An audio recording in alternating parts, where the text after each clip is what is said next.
ప్రభావం తాజా పరిస్థితి ఏ విధంగా ఉందో మా ప్రతినిధి నారాయణపై ఇప్పుడు ప్రత్యక్షంగా అందిస్తారు.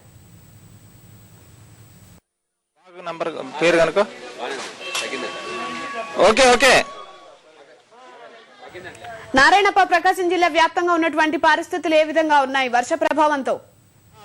గడిచిన 3 రోజులుగా కురుస్తున్న భారీ వర్షాలతో ప్రకాశం జిల్లాలోని 3 నియోజకవర్గాల పరిధిలో ప్రధానంగా పశ్చిమ ప్రాంతంలోని ఈ నియోజకవర్గాల్లో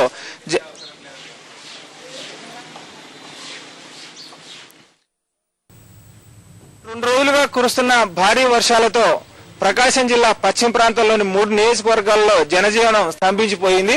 124 గ్రామాలకు రాకపోకలు పూర్తిగా ఆగిపోయాయి. పశ్చిమ ప్రాంతంలోని గిద్దలూరు, ఎర్రగొండపాలెం, మార్కాపురం నియోజకవర్గాలలో పూర్తిగా 30,000 ఎకరాల మేర పంట నీట మునగడంతో పాటు 5 మంది చనిపోయిన పరిస్థితి ఇక్కడ నెలకొంది.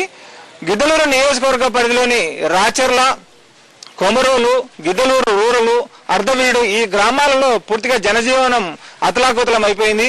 గిద్దలూరు పట్టణంలో ఈ శ్రీనివాస మహల్ ప్రాంతంలోని పలు కాలనీలలో తీవ్ర ఇబ్బందుల పరిస్థితులు నెలకొన్నాయి. దాదాపు 400 కుటుంబాలు నివసిస్తున్న కాలనీలలో ఇళ్లలోకి నీరు రావడంతో 2 రోజులుగా తీవ్ర ఇబ్బందుల పరిస్థితులు ఎదుర్కొన్నారు.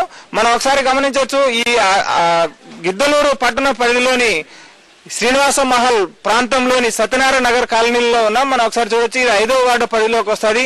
ఈ 3 రోజుల క్రితం నుంచి వర్షపు నీళ్లు వచ్చి తగ్గిపోయిన తర్వాత మున్సిపాలిటీ పరంగా గానీ, రెవెన్యూ శాఖ పరంగా గానీ ఎలాంటి చర్యలు చేపట్టకపోవడంతో స్వతహాగా వాళ్లే నీళ్లు ప్రైవేటు ట్యాంకర్ల ద్వారా నీళ్లు తీసుకొచ్చుకొని నీటిని ఈ మట్టినంతా శుభ్రం చేసుకుంటున్న దృశ్యాలు కూడా మనం ఒకసారి చూడొచ్చు.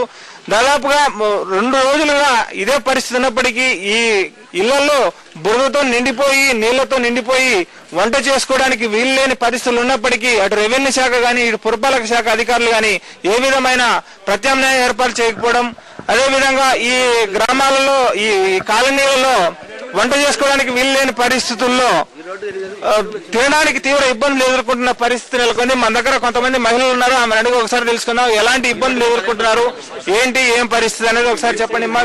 మీ పరిస్థితి? మాది అంతా ఏం లేదు సార్, మాది అంతా కుంగిపోయి నీళ్లు లేదు సార్, మాకు ఉండడానికి ఇండ్లు లేదు, ఏం లేదు. నా పరిస్థితి కట్టుకునే బట్టతో కూడా వచ్చినాం సార్, ఏ రేట్ వాళ్ళని ఇచ్చిన సార్, ఏం లేము సార్. మేము మా పరిస్థితి ఎట్టుంది, తిండి గింజలు లేవు, ఏం లేదు, డబ్బులు పోయినా మొత్తం పోయినా సార్, ఏం లేవు. మనిషి ఒక్కటి బతికినాం సార్, మేము ఏం అంతే సార్. మాకైతే ఏం చేయాలి, మాకు ఎవరు పెడతారు సార్, మాకు ఏం లేవు, అస్సలకి ఏం పరిస్థితి లేదు సార్. మాకు ఊరుకు మనుషులు ఒక్కటి బతికినాం సార్, మేము ఏం లేవు. సో ఏమైనా పునరావాస ఏర్పాట్లు చేయలేదా? ఈ భోజనాలు కానీ రెవెన్యూ అధికారులకు సంబంధించి కొంత లోకల్ వాళ్ళు కొన్ని సంఘాల వాళ్ళు ఇచ్చారు, కానీ మిగతా అధికారుల పరంగా అయితే ఎవరు రాలేదు. మాత్రం చాలా ఇబ్బందులు ఉన్నాయి. ఈ అమ్మవారి కూడా కొంతమంది ఫుడ్ ప్యాకెట్స్, ఫ్రూట్స్ ఇచ్చారు, కానీ మిగతా అయితే యాక్చువల్లీ ఏం లేదు సార్. ప్రభుత్వ విధానంలో 1996లో ఇక్కడ వచ్చింది సార్ వరదలు. ఈ సైలేరు వాగు దెబ్బకు బాగా బ్రిడ్జి మునిగిపోయింది, వాగంత మునిగిపోయింది సార్, బాగా ఎక్కువ బుడక లోనైంది.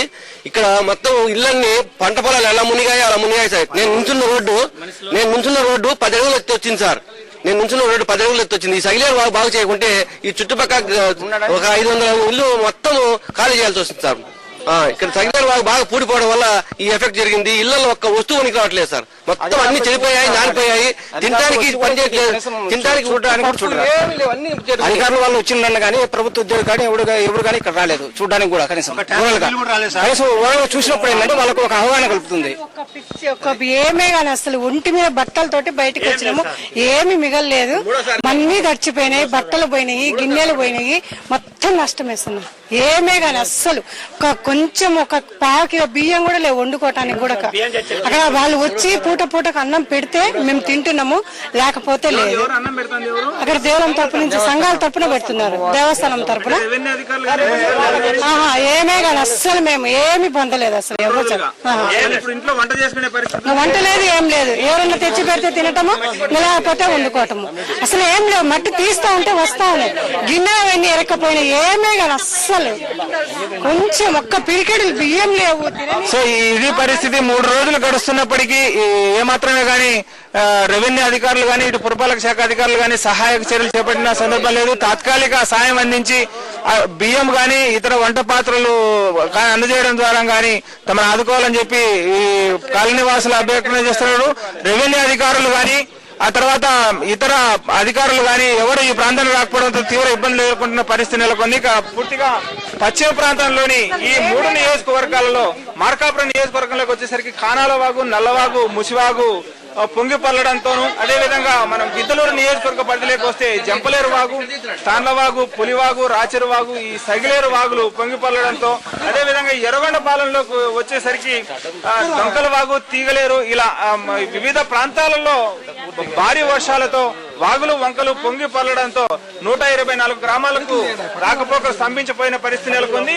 గిద్దలూరు నియోజకవర్గ పరిధిలోని రాచెర్లలో గానీ అదేవిధంగా అర్ధవీడు మండలంలో గానీ పూర్తిగా తీవ్ర వర్షాలు కురవడంతో భారీగా 36 సెంటీమీటర్ల మేర వర్షపాతం నమోదై వాగులు పొంగిపొల్లడంతో 7 గ్రామాలకు రాకపోకలు స్తంభించిపోయాయి అర్ధవీడు మండలంలో.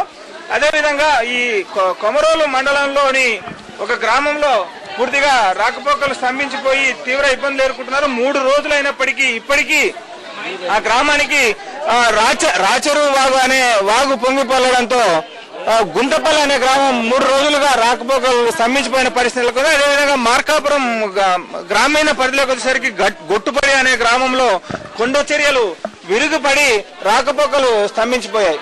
ఇలా ఈ వాగులు వంకలు పొంగిపల్లడంతో పాటు దాదాపుగా ఈ 3 నియోజకవర్గాల పరిధిలోని పలు ప్రాంతాల్లో ఉన్న చెరువులు గట్లకు గండిపడి ఒకవైపు వర్షంతో నీరు, మరోవైపు చెరువుల్లో ఉన్న నీరు ఒకేసారి అంతా బయటికి రావడంతో పరిస్థితి తీవ్ర అధ్వానంగా తయారైన పరిస్థితి ఉంది. ఇది ఇక్కడున్న తాజా పరిస్థితి. కెమెరామెన్ రాముతో నారాయణప్ప, ఈటీవీ న్యూస్. ధన్యవాదాలు నారాయణప్ప సమాచారం అందించినందుకు. ఇప్పుడు ప్రకటనలు.